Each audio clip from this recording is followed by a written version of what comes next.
Assalamualaikum. Ihtiram. Ayo. Assalamualaikum warahmatullahi wabarakatuh. Wa maghfiratuhu wa ridwanuhu.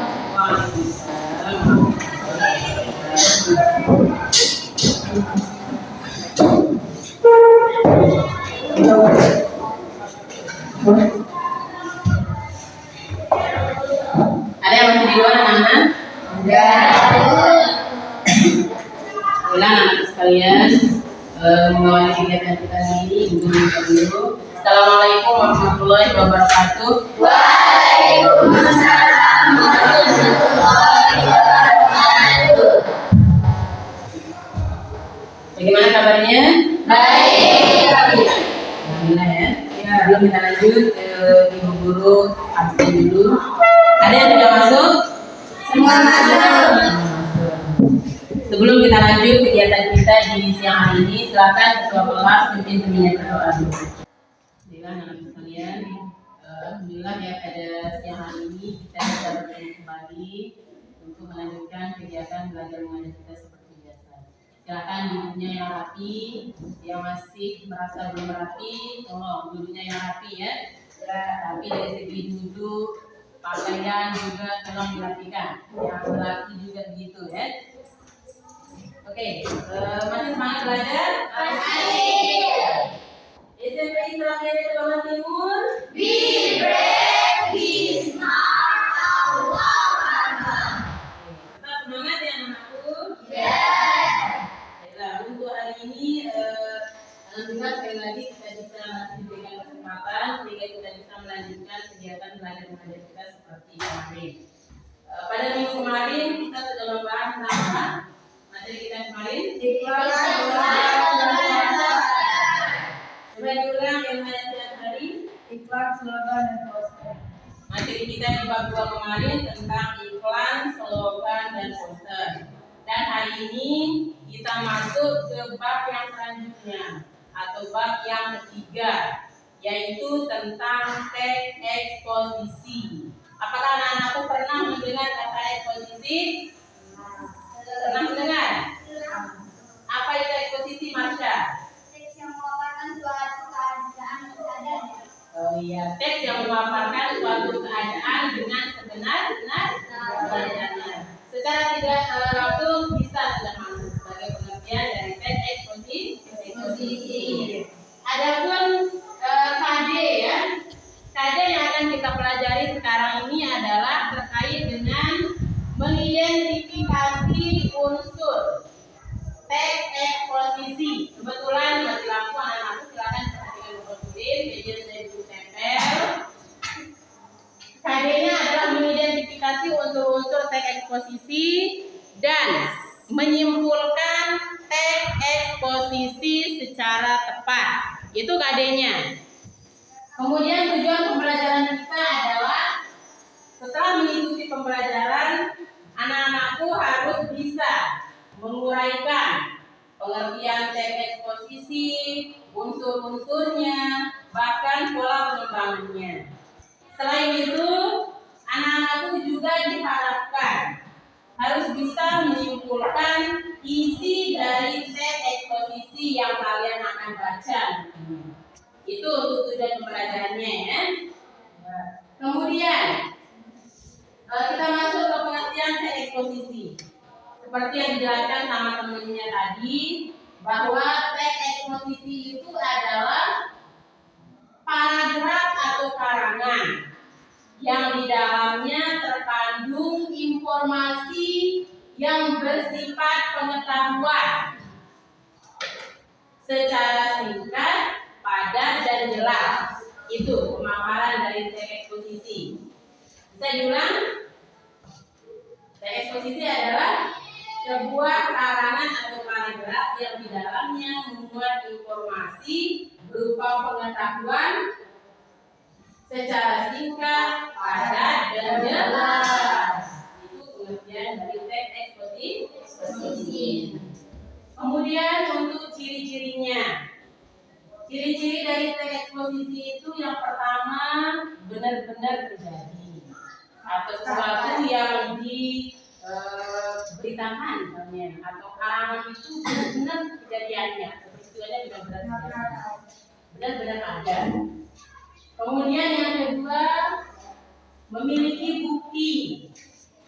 Misalnya kalau kita memberitakan sesuatu otomatis nanti kita membutuhkan bukti atau data pendukung.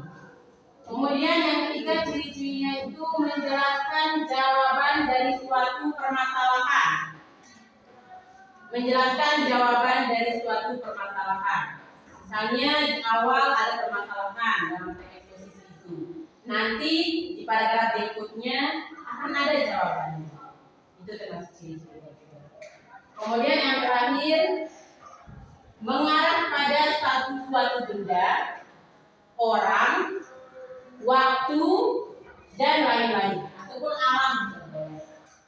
Artinya yang diberitakan atau yang ditulis sebagai teks eksposisi itu boleh berupa benda, boleh berupa manusia, boleh berupa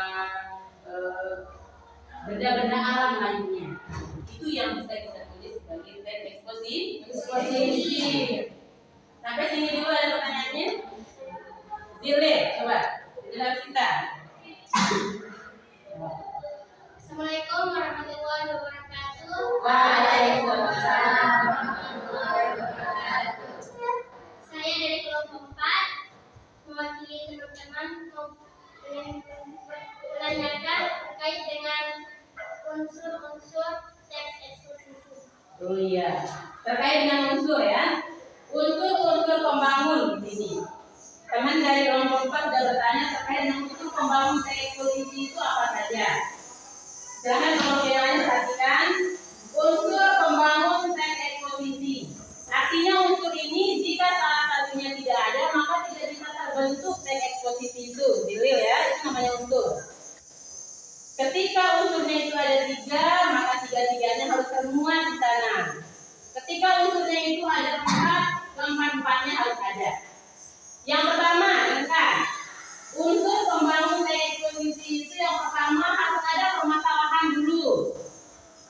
Apa yang pertama? Harus ada permasalahan. Biasa dia di paragraf awal. Permasalahan. Permasalahan ini tentunya yang sifatnya fakta. Sehingga di dalam teks eksposisi itu ada fakta, ada juga opini. Kemudian setelah ada permasalahan, unsur yang kedua ada namanya argumentasi. Argumentasi ini namanya apa? Pendapat atau opini. Kemudian unsur yang terakhir itu namanya adalah rekomendasi. Sudah dilihat? Rekomendasi. Rekomendasi itu berupa kritik, saran, ataupun pesan kepada pembaca itu. Bisa dipahami Julil? Coba diulang. Yang pertama unsurnya apa? Atau bantu ya, silakan diulang.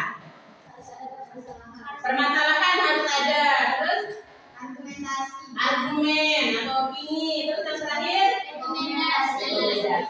Biasanya di paragraf terakhir tempatnya ini saran ataupun kritik ataupun pesan-pesan yang mau penulis sampaikan kepada pembaca. Dari Pak Julil, ada lagi mungkin sebelum ibu lanjut pembagian LK atau kita menyimpulkan teks eksposisi. Sekarang menyimpulkan ya. Nah, terkait dengan menyimpulkan ada beberapa langkah yang perlu anak-anak perhatikan. Jika kita ingin menyimpulkan teks eksposisi, langkah yang pertama kita lakukan itu adalah membaca. Anak-anak jangan sampai malas dalam membaca. Ketika kita malas dalam membaca, maka kita tidak bisa menyimpulkan teks eksposisi itu. Baca teks eksposisi secara keseluruhan. Itu langkah pertama. Langkah menyimpulkan yang pertama. Langkah yang kedua itu menentukan kalimat utama. Kalimat utama itu kadang-kadang boleh dia berada di awal, boleh berada di akhir paragraf, boleh berada di awal dan di akhir.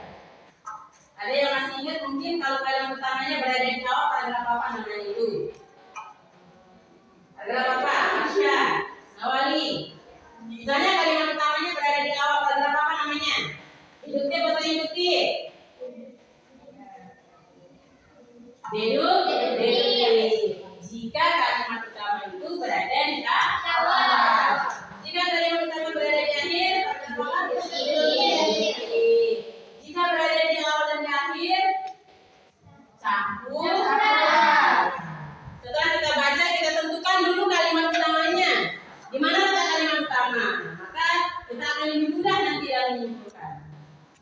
Kemudian langkah ketiga, membuat kesimpulan. Gampang kan? Bagaimana cara kita membuat kesimpulan? Kita cari dulu kalimat utamanya. Atau di pokoknya kita temukan dulu. Di pokoknya temukan, kalimat utamanya temukan. Kalau kita mau menyimpulkan, tinggal digabung. Tambahkan dengan bahasa sendiri. Tambahkan dengan kata penghubung, boleh. Misalnya, ide pokoknya adalah tentang ketahanan pangan. Dia membicarakan tentang ketahanan pangan. Kemudian di paragraf awalnya jenis-jenis ketahanan pangan yang ada di kabar adalah ini. Tinggal kita gabung yang itu. Kalau membuat kesimpulan, cari ide pokok dulu setelah membaca, kemudian cari kalimat utama. Kalau mau menyimpulkan, gabung jadi satu. Jadi pokok sama kalimat utama itu kemudian tambahkan dengan bahasa kita supaya dia nyambung. Karena yang namanya kesimpulan itu adalah realisasi dari ide pokok dan kalimat utama dan ditambah dengan bahasa sendiri. Bisa dipahami? Ada dua indikator yang harus anak-anak kuasai hari ini. Pertama, bisa menguraikan pengertian dan eksposisi dan unsur-unsurnya. Kemudian yang kedua, bisa menyimpulkan teks eksposisi yang akan diburu bagikan. Sampai sini bisa dipahami? Bisa. Ada lagi yang bertanya? Zakirin dari kelompok 2, kelompok 1, ada? Kelompok 3. Sebelum Ibu Guru bagikan LK, ada pertanyaannya? Ada atau tidak ada? Kalau tidak ada, kita lanjut ya. Ada apa? Tidak ada. Kita lanjut sekarang. Ibu Guru bagikan LK masing-masing kelompok. Silakan kerjakan dengan sama.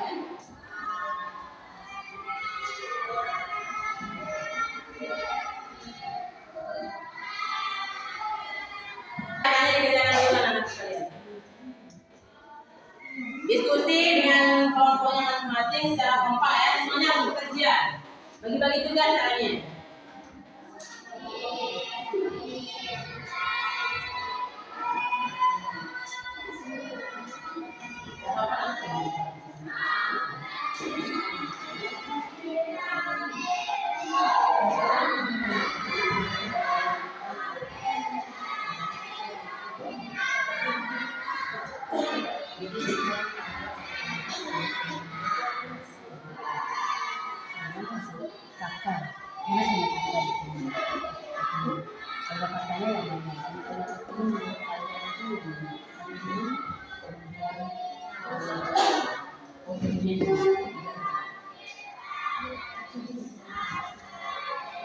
Simpulkan isi teks eksposisi berikut. Ini kan sudah dibaca ya, dibaca. Simpulkan dia. Kira-kira apa pembahasan ini? Kemudian dalam utamanya seperti itu. Tinggal digabung nanti dari simpulannya.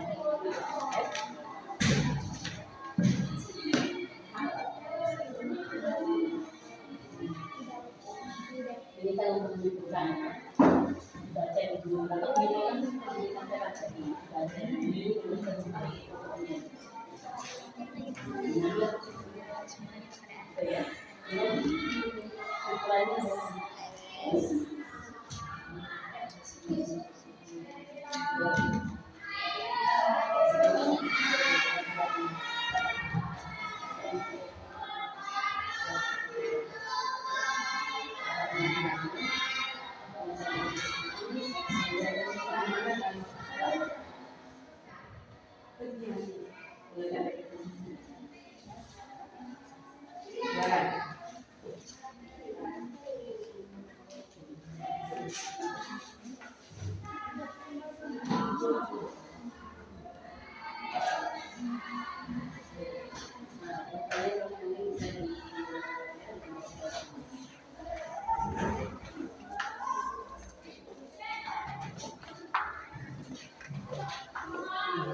Intinya kalau kata itu kan yang benar-benar terjadi.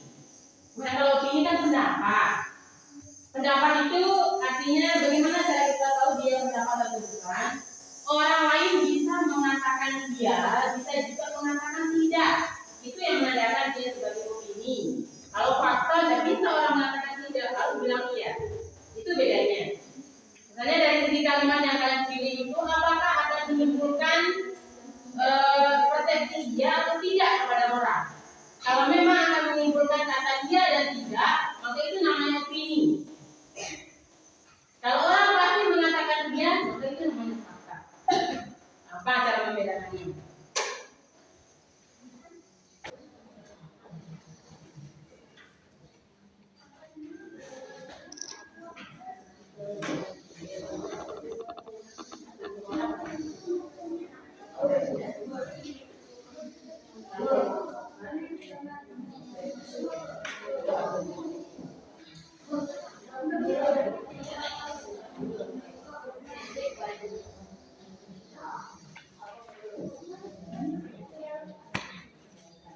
Bagus sekali.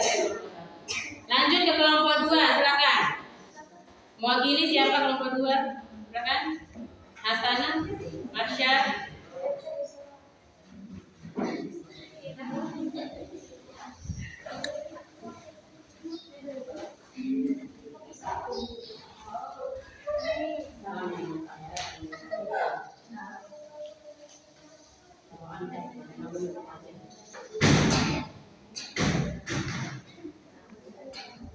Assalamualaikum warahmatullahi wabarakatuh. Waalaikumsalam warahmatullahi wabarakatuh. Kami sebagai perwakilan dari kelompok 2 akan mempresentasikan hasil diskusi kami mengenai teknik posisi. Soal yang pertama, bolehkah pengertian disposisi tentang pendidikan karakter dengan menggunakan kalimat sendiri? Pengertian teks eksposisi yang berjudul pendidikan karakter adalah teks atau karangan yang berisi tentang karakter seorang remaja. Soal yang kedua, tentukanlah fakta dan opini dalam teks eksposisi yang menjelaskan. Kalimat fakta yang terdapat dari teks eksposisi di atas adalah karakter adalah watak atau perilaku seseorang. Dan kalimat opininya yang terdapat dalam teks eksposisi di atas adalah pendidikan karakter dapat membawa anak menjadi pribadi yang berprestasi dan kreatif.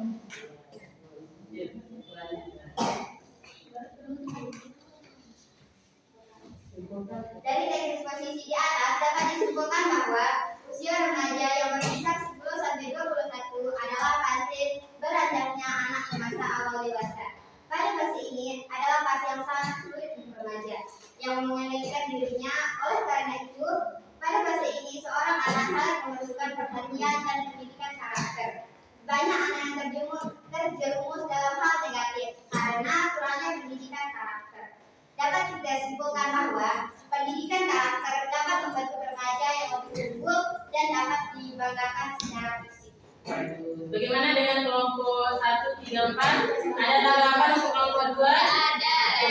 Sangat bagus ya, silakan ditutup dulu. Sekian presentasi dari kami. Assalamualaikum warahmatullahi wabarakatuh. Waalaikumsalam.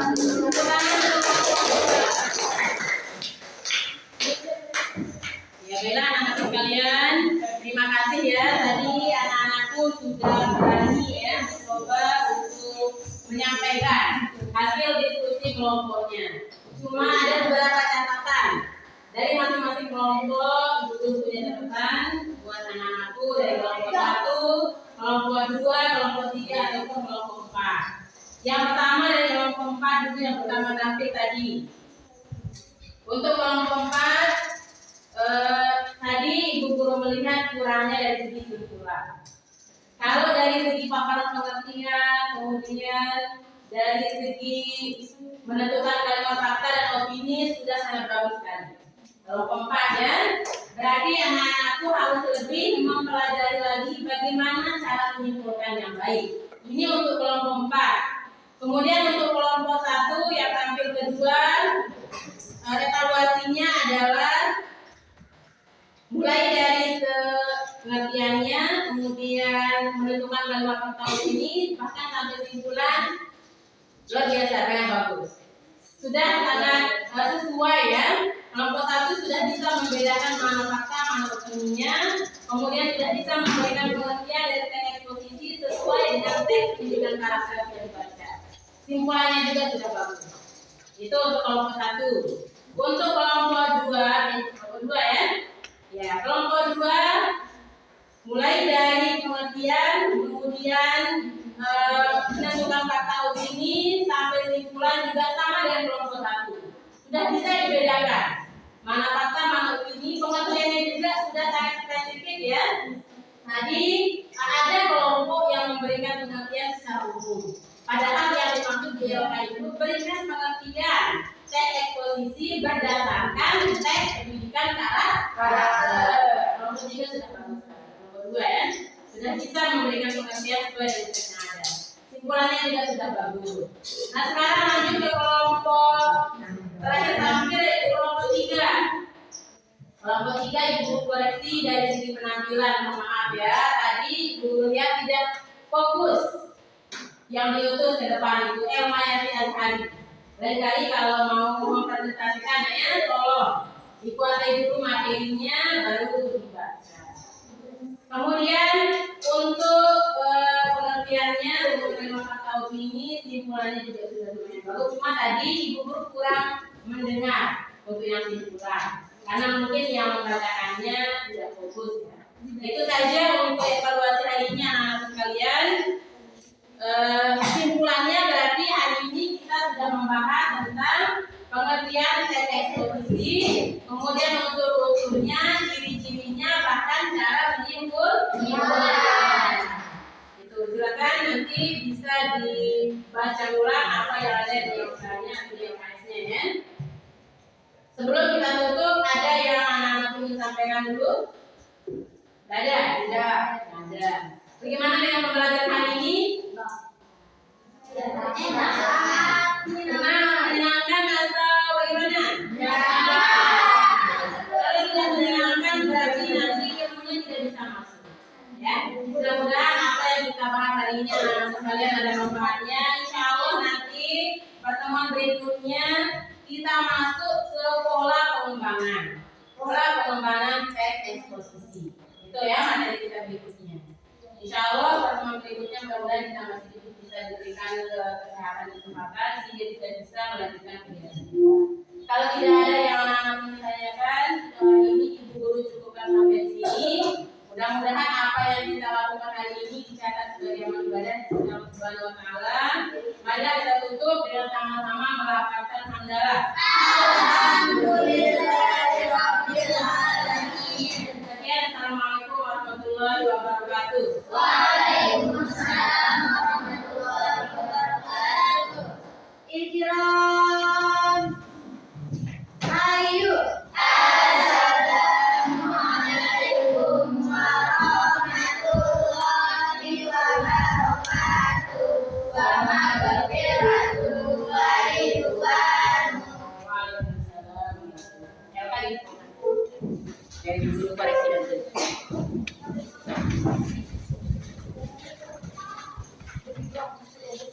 Thank